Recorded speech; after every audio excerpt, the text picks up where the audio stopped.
This is Orlando Sentinel Now. Hello and welcome. It's Thursday, August 12th, and this is Orlando Sentinel Now. Today, we're talking about school boards versus the Florida governor. Also, time is running out on getting insurance and lower health insurance premiums. And we talk about a Florida fresh air feature. I'm your host, Joe Mario Pedersen, and joining me today, I have education reporter Leslie Postal. I also have social affairs reporter Kate Santich and things to do reporter Patrick Connolly. Thank you all so much for being here today. Let's go ahead and jump right into it. Leslie, coming to you first here. Two school districts push back on Governor Ron DeSantis's mask-wearing policies, but another backs down. Leslie, just getting right into this. Which counties are we talking about?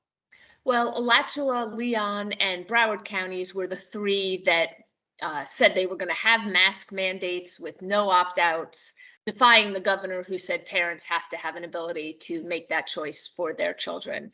But Alachua and Broward are continuing to say that's what they're doing and that is their policy. Leon County did back down Tuesday night. And in response to the counties that are fighting back, have we heard from the governor's office? Well, I mean, the governor continues to say that parents have the right to decide whether their children wear face masks in school. The Education Commissioner Richard Corcoran sent quite stern, threatening letters to all three districts saying if they did not comply and make their policies in line with really what is now state law, they could risk losing funding and face other consequences as well. That's a pretty terrifying threat. I mean, from these counties, what are they saying in response to that? Interestingly, Orange County School Board, where some members really would like to have a mask mandate and absolutely require everyone to wear one on campus, they heard from their attorney Tuesday night who had read those letters to the other counties, and he said, I don't think they're going to win this fight. That legal precedent and Florida law is probably not on their side, and he advised the Orange Board, not to try to buck this because he said I don't think you're going to win. And Leon County folks seem to feel the same way, that the consequences might be too dire, including a loss of all their state funding. But I mean, Leslie, on the other side, some obviously the counties that are pushing forward, they think they have, a reasonable chance of winning, obviously. Leslie, in your report, you also pointed out that in addition to counties fighting back on this, like we are also seeing some parents fight back on this as well. Can you tell us a little bit about that? Right. There have been two lawsuits filed by a group of parents. One is a group of parents whose children all have disabilities, and they actually filed a lawsuit, a federal lawsuit, saying that that not having a mask mandate basically creates an unsafe condition for their kids and therefore is a violation of the ADA. And then another group of parents has filed a state lawsuit in Tallahassee saying, if you don't have a mask mandate, it's not a safe environment for their children, many of whom are too young to be vaccinated, and some of whom have, other health concerns. So yes, those are both going to start working their way through the court systems as well, with the first hearing on the state one scheduled for tomorrow. You mentioned that the governor's office has not yet responded directly, at least, to inquiries about what's going on with counties fighting back. However, the governor was at a press conference yesterday in St. Pete talking about $1,000 bonuses to teachers. How did the governor sound at that presser? He was mostly focusing on the bonuses, but someone did ask him about the mask mandates. And his position on this has been very clear. He absolutely thinks that parents, not school boards, should decide whether their children wear masks in school. And he reiterated that position. And he's made that position clear, for months. So that is not a surprise. I think he's been very consistent on that. And his executive order that he said signed July 30th said the same thing, that parents get to make that call, not Mm, school boards. absolutely. This is a really interesting story, especially as many other states are preparing to go back to school as well. And we're seeing how these fights are being played out here in Florida. Certainly more to come out on this. We'll bring you more as it happens. But for the latest updates, stay up to date with Leslie's story right now at OrlandoSentinel.com. Leslie, thank you so much. All right, moving on to our next story. Time's running out for Central Florida to get insurance or lower health insurance premiums. For this story, we're turning now to our social issues reporter, Kate Santich. Kate, can you tell us more?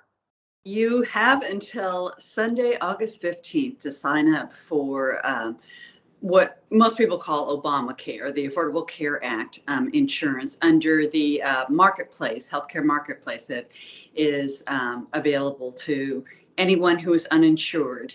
And this is a special enrollment period that the Biden administration allowed. Normally people sign up, it's November to mid-December, but he made this special period to, obviously we're in the middle of a pandemic and we want people to have health insurance. The average, out-of-pocket cost for the uninsured, if they go to the hospital, is like $700,000. So it's something that would bankrupt a lot of people and most people. So right now there are these plans available, and there are also special subsidies under the American Rescue Plan passed by Congress. And that allows for zero premiums, just like no premium and either little or no out-of-pocket cost deductibles, co-pays for most of the plans. So like 4 out of 5 people will qualify for little or no premium. And that's really, a deal breaker for a lot of people. We've heard complaints in the past that, there's, allegedly healthcare insurance available, but it's not affordable. Now it's really, they've really made this accessible to a lot of people. And there are about 300,000 uninsured adults below age 65 in Orange, Osceola, Seminole, and Lake counties. So, the advocates are really urging that people act quickly. Yeah, and in your report, you actually stress, the importance of this as we're continuing to see hospitalizations increase throughout the state. Now, Kate, as you had mentioned, in this special period, we do have some new pandemic era rules that kind of come along with all of this. Can you tell us a little bit more about that? Right. So if you already have insurance through the Affordable Care Act, you also want to check right now and see if you might be eligible to lower your premiums. There are some things to be cautious about. For example, if you sign up for a whole new plan, you may have to restart your deductible. So that may or may not work out financially for you. But especially people who are toward the higher end of the income brackets, they may be able to save. The other thing is, if you've been on unemployment at any point in 2021, you are automatically eligible for this plan, even if you are now, employed, provided that you don't have insurance through your new employer. That would disqualify you. But if you're still uninsured, if you've been on unemployment at any point in the year, you're automatically eligible no matter your income bracket. So that's really important for people to know that could potentially reach, especially in our area where so many people faced unemployment due to, the tourism industry basically shutting down. I think there'll be a lot of people that'll be eligible under that. If you're all looking for more information or a link to that marketplace, be sure to take a look at Kate's story for more. Kate, thanks a lot. Thank you. All right, Patrick Connolly's here, which means it's time for a Florida Fresh Air feature. Patrick, you're taking us out to Winter Springs today. Where are we going? So we're going to the Bear Creek Nature Trail, and it's just a short, sweet little hike through the woods.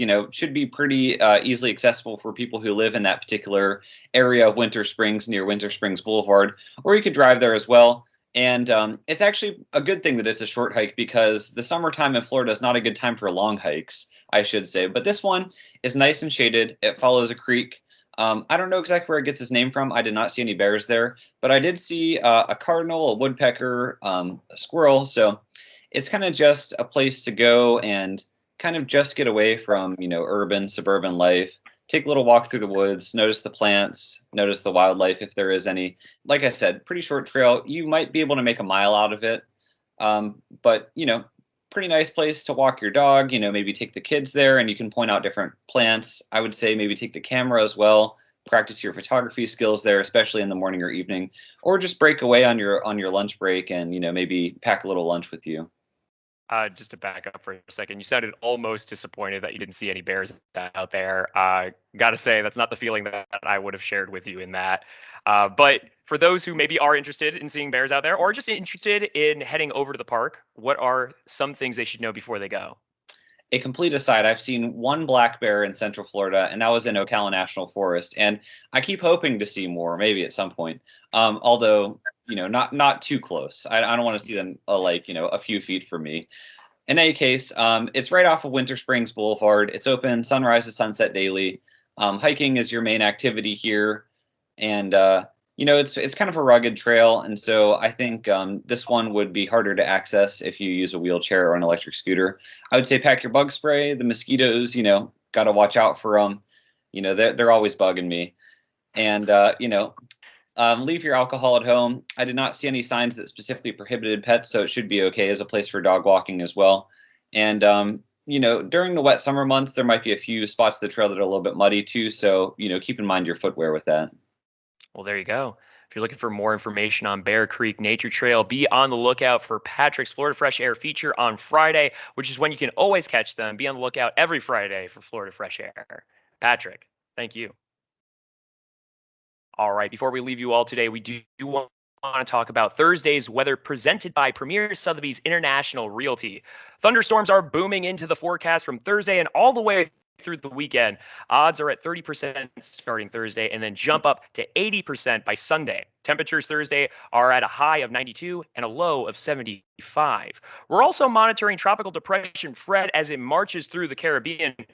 The storm took a hit from the Hispaniola mountain range Wednesday night and downgraded into a depression, but the forecast sees Fred regaining tropical storm status and passing by Florida later this weekend, possibly making landfall along the west coast late Sunday or early Monday. But for more on that, you can find all of our updates, all the information on Fred at orlandosentinel.com, where, of course, you can catch up with all the stories that we talked about here as well.